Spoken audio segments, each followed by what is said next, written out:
when Molly got into that little room where all the babies are in those little containers, and she'd be on her stomach and lifting her head up and kind of looking around. I said, well, that's got to be mine right there. But she was already ahead of the game on the day she was born. I mean, she walked at 10 months. You know, they say a lot of babies sleep all the time. She didn't. And I don't really think after the age of 1.5 she ever took a nap. Or we would be up really, really late just because she loved to go and do. But she was a great baby, very engaged in life and what was going on around her. The minute she could, I mean, she was going after the ball. I bought a doll house. I'd buy some dolls. My mother certainly would.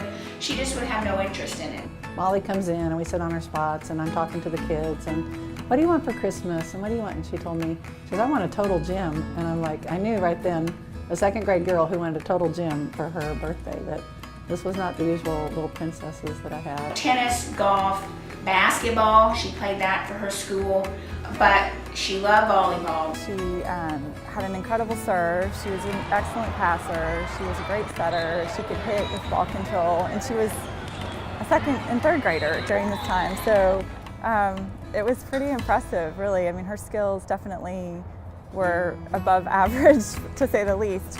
She had those intangibles of being just a great leader and fierce little player at that age. You know, that's what was uncommon about her, was the smallest kid out there, but she commanded the respect of the people around her at such a young age. I would say I have been coaching volleyball for over 30 years, and Molly is the best athlete I've ever coached.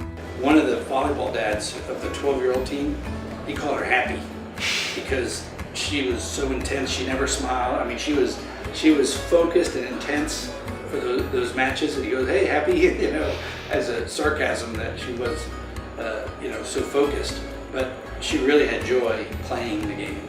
Well, you know, that kind of competitive player who just is really focused and is playing to win every point. That's Molly. You know, there was no, you know, taking her time about winning. It was about win now. No nonsense. Get after it at that age. And you know, you just don't see kids that age that focused. She was in second grade and she was playing on a 5th grade team, and this was at a community center. And so they were all 5th grade girls and she was in second. And she hit a ball one time, and this girl was kind of playing with her hair and wasn't paying attention. She hit the girl like in the head because she wasn't ready. She didn't get her hands up in time. And then she tells Jennifer later in the car, she goes, "I just want to tell that girl, stop playing with your hair. This is volleyball." At one of the tournaments, we, the girl that was serving first served the ball out. So now we have a point. Molly's my first server. She went back there and served 24 points straight. I mean, we're talking line drive serve. We're not talking, you know, underhand serve the ball over.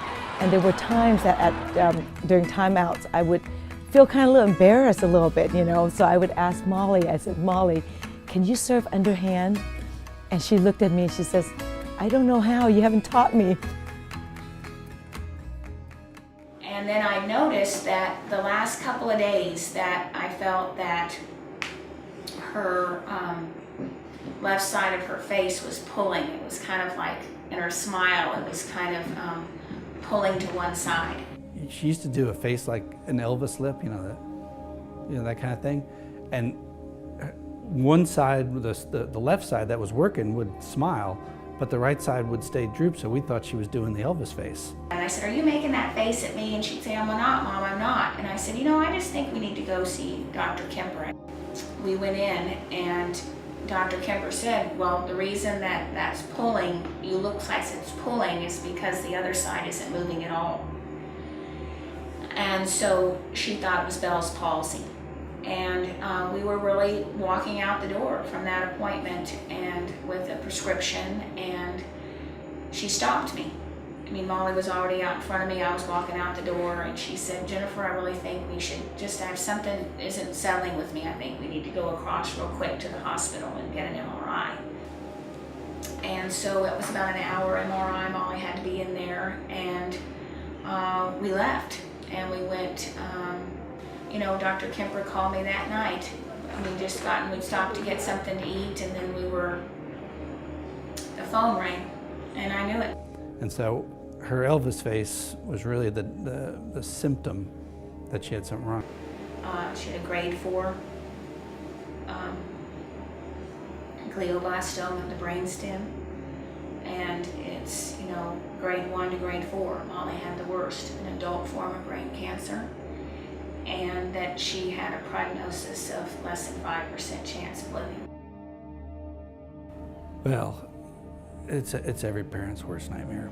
No one wants to relive that, and it's really hard for both of us to even remember when she's sick. I mean, she had a great attitude while she was sick, but you know, it's a fear that something's wrong that you can't control. You can't, you know, I'm her dad, I'm supposed to protect her, and I couldn't do it.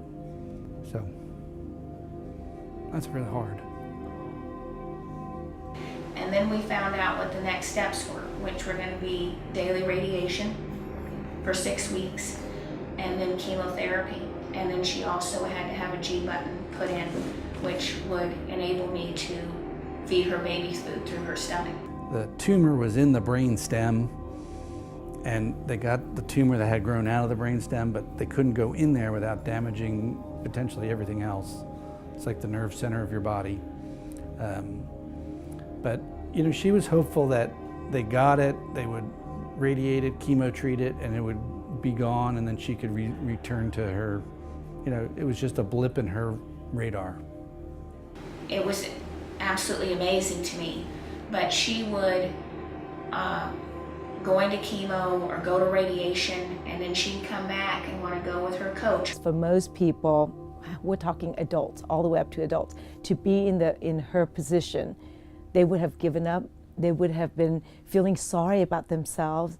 Not Molly. Molly knew that this was something she has to overcome and to beat. You know, it's just another game that she has to, you know, to win, so to speak. She never got down about it. She just worked hard. I have to say, of, you know, all the patients that I worked with, the children that I've worked with, she, again, just stood out. You know, we're doing a boxing workout, we're doing our little circuit station, and she could be so tired at the end of the set. And let's say we set ourselves to do 2 sets, and you can tell this kid is tired. But then she just rests a little bit, get a drink of water, and she comes back and she says, "Coach, I'm ready again." Because it was to get back on that court. That's all she ever wanted to do. She'd say to me, "Mama, do you think I'll ever get back on that court? Do you think my right side will be strong again? Do you think I'll be fast again?" Her attitude, you would never know that Molly is sick. She comes in and she just gives. I always tell my kids, it's not about giving 110%. It's about giving your very best 100% of the time. And you know, this kid just drove in with her mom from the hospital after a chemo, and she could have gone home, but you know, she said, "Mom, I want to go see Coach Van." So she comes in, I meet her in the back, and I just know, you can see that she's so tired, worn out, but in her mind, if I can do this today, I'm stronger, I'm closer to getting where I want to be. I can guarantee you, Jennifer and I could not have been more proud of her. What she did and how she behaved for the whole thing. She never complained about any of her treatments. She took all her medicines that she was supposed to. I mean, all she wanted to do was get back and play volleyball. And when she finished the radiation, which is the hardest part of, you know, just the physical draining of your body, you know, it was actually pretty good for a while, because the tumor hadn't regrown because it was being radiated, and she still had challenges, but even on her little school team, she played some volleyball games, but it was during the fall that we'd go to the volleyball matches, and we'd sit on the front line. Jim Barnes knew that Jennifer was a volleyball letterman, played here at Baylor. So the team kind of embraced her, and I think that really encouraged her, that, you know, those girls cared enough to come and talk to her at the game and gave her high fives. Before every game, when we run out of the tunnel and we would come around or whatever, and before we would go to the net to start the game. We would run by her chair and slap her hand. And sometimes she would actually get up and walk out to the sideline and be there so that we wouldn't have to like go over to the bleachers. After the game, we'd come up and say hi, and she knew so much about volleyball. She would kind of say, oh, good job doing this, good job doing that. And she was one of our biggest critics too, you know. She wouldn't be afraid to tell you what you did wrong either.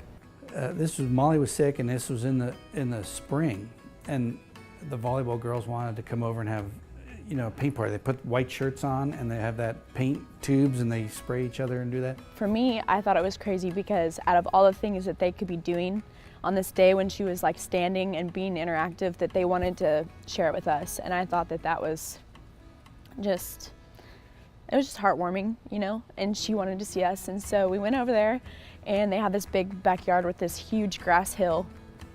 And she had been in bed like all week, and she got up and she, you know, Jen carried her out there and Dan carried her out there, and we just went crazy. I don't know, their entire yard was covered. I mean, their grass wasn't green anymore. It was awesome. And we sat out by their pool, and she sat in the chairs with us, and we all just talked about volleyball and life and paint, and it was awesome. It was a cool day. Molly would have me do homework with her every night. I mean, she would say, Dad, it's time for homework, let's go. And she wrote with her left hand. She learned to write with her left hand because she couldn't control her right. Her right was, you know, like this all the time. And I remember her doing her math, and her left hand was losing control. And I, you know, in my heart, I'm like, it's not good. It's not good, because she never had it. It was always rock solid. So in my heart, I thought that perhaps that was kind of a sign that things were going bad for her. She just got more tired, so she would sleep more.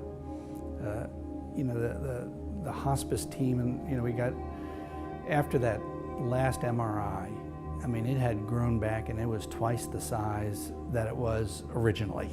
So, I mean, that's how aggressive it went, from nothing in January to twice the size that it was on the original scan. And they advised us to contact hospice. She passed away 7:30 in the morning.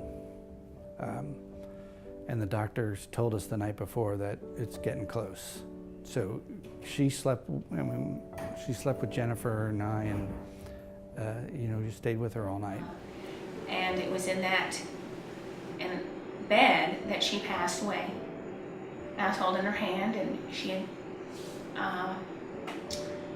that they had told me, Jennifer, it's going to be minutes. It's going to be minutes, because her, you know, her, all the signs of when life is ending was happening.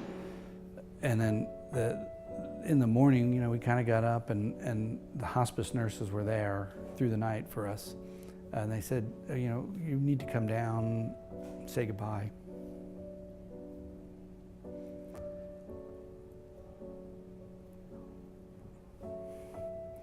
And we yelled up for Ben, come on down. And it's hard to watch, because you took like one last breath and didn't breathe again.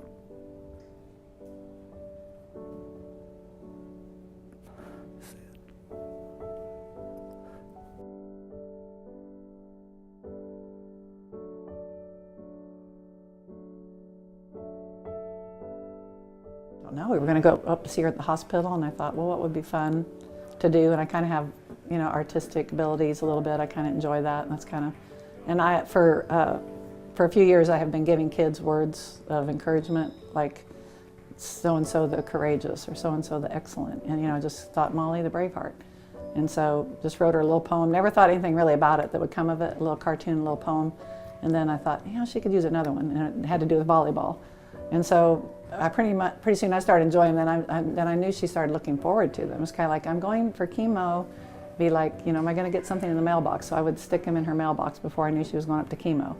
I didn't really know that they meant that much until I realized they were keeping them.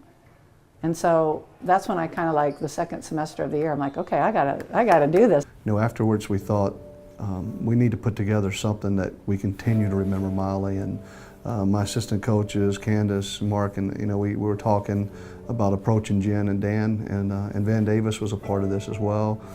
And we brought it to their, we wanted to know what they thought about it, so that we would have an annual award. It'd be our top team award, basically. And we wanted them to announce who that winner was. We wanted them to pick that person that emulated what Molly was all about. And he decided to give out the Molly the Braveheart Award, and which is really, Dan and I are so very thankful to that, and just to remember her. When I think of that award, I think of the person who I come into the gym every day and I see that person and they remind me why I should be thankful to be there that day. Someone that works hard every time, not just in the court in front of people, but when no one's watching, and works hard in the weight room, works hard in practice, but is an encourager. I feel like that person is just kind of the heart and soul of the team, and they work hard every day no matter what is going on, and it's a special award. It's the one that I'd want to win, after MVP, or before MVP or anything else. I mean, that's the real stuff. And her story has really done that, and it continues to grow to this day. Other athletes at this school have really been impacted by her.